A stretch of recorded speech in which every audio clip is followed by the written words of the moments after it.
Assalamualaikum warahmatullahi wabarakatuh. Bertemu lagi dengan saya Saskia Putri Sinato di channel YouTube aku sudah menulis dalam episode tutorial and tips. Setelah di vlog sebelumnya tambah dari yang membahas tentang kegiatan shopping ya kemarin di minimarket, tapi ada baiknya ada sesuatu yang aku mau nyampe ke topik kali ini ya.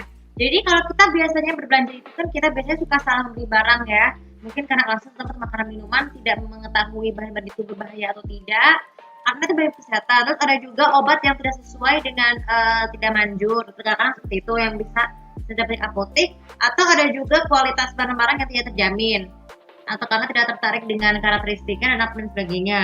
Apalagi membeli makanan dan minuman tuh kalau yang bukan kadaluarsa juga tidak memperhatikan keperluan buah dan sayurnya kan kurang mencukupi. Jadi kita cara mengatasi solusinya adalah gini, dengan cara mempertimbangkan ini guys, ada video terbaru adalah ini cara bijak dalam setiap belanja ya, sebelum belanja atau menghemat uang. Jadi kita biasanya seringkali berbelanja untuk memenuhi keperluan bukan kehendak ya.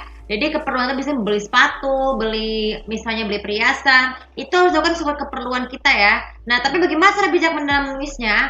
Pertama sebelum kita bisa belanja pastikan terlebih dahulu cek pastikan bekalan barang-barangnya itu cukup untuk biasanya peralatan makeup, keranjangnya harus pas.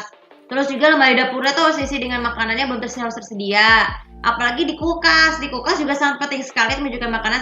Biasanya kan kalau biasa beli daging, ikan ataupun makanan alternatif yang mengandung protein unsur protein lainnya, itu kan biasanya suka berbau busuk. Karena kan kalau habis segar, tapi makannya jika dibawa ke rumah kan bisa menimbulkan bau yang tidak enak, jadi harus disimpan di kulkas ya.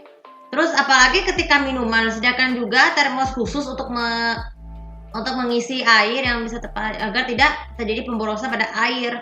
Sebagaimana kita ketahui, air itu kan tidak habis karena memiliki daun. Namun penggunaan terlalu berlebihan itu bisa menyebabkan pemborosan, jadi harus dihemat-hemat. Bahkan hanya untuk air untuk mandi ataupun wudhu ataupun kegiatan mencuci lainnya, air untuk minum itu juga harus cukup agar tidak merasa haus.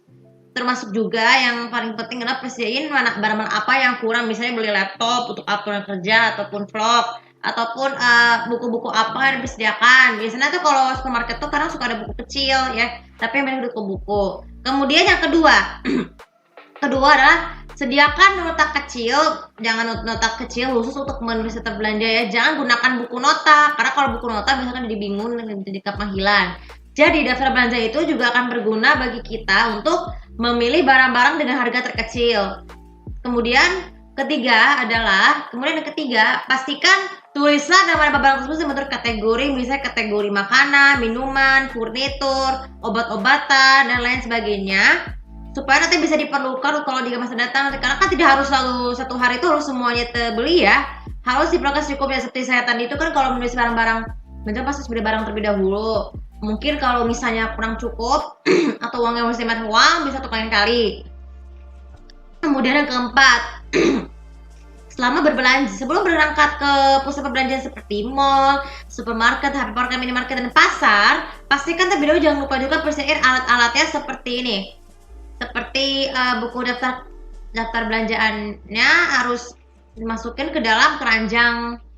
Tas yang seperti sana ini ada juga yang namanya aku bawa ini adalah tas ini. Ini tas belanjaan aku loh, untuk mengangkut belanjaan yang tadi beli. Kenapa sekarang diperlukan lagi? Karena kan tidak diperbolehkan lagi menggunakan plastik untuk menjaga kebersihan lingkungan. Apalagi pemborosan sampah itu dibutuhkan sampah organik. Jadi sebagai gantinya gunakanlah tas khusus untuk membawa belanjaan, atau bila perlu bawalah keranjang yang ke supermarket, tapi bukan dari hypermarket ya, bisa bawa dari rumah ataupun kereta kecil untuk menyimpan belanjaan agar lebih praktis dalam bawa belanjaan yang sudah dibeli. Dan yang terakhir, jangan lupa belanjaan yang terakhir adalah setelah selesai membeli barang dengan harga terkecil ataupun tersuka kalian, silakan contreng tersebut di samping barang-barangnya agar tidak tertinggal, untuk memastikan barang tersebut sudah ada yang tidak tertinggal ya. Nah itu yang paling penting sekali adalah ketika kita belanja, simpan uang tersebut di dalam dompet atau di celengan kalian, karena itu akan berguna untuk masa depan kalian nanti, apalagi untuk menabung ya. Biasakanlah menabung dari kecil, terutama di saat usia TK lagi, supaya kita suatu saat bisa dapat kerjaan, bisa dapat rezeki yang banyak lagi. Baik itu hasil YouTuber ataupun baik hasil pekerjaan kalian, asalkan halal ya. Jangan mencari kerjaan yang haram, karena kerjaan haram itu tidak akan memberikan manfaat bagi keperluan yang lainnya ya. Oke, untuk video kali ini semoga bermanfaat dan jangan lupa subscribe sosial media aku. Kemarin subscribe aku di sini untuk tahu bagaimana caranya dari kalian untuk bijak dalam menulis perbelanjaan sebelum berbelanja untuk menghemat uang. Terima kasih. Assalamualaikum warahmatullahi wabarakatuh.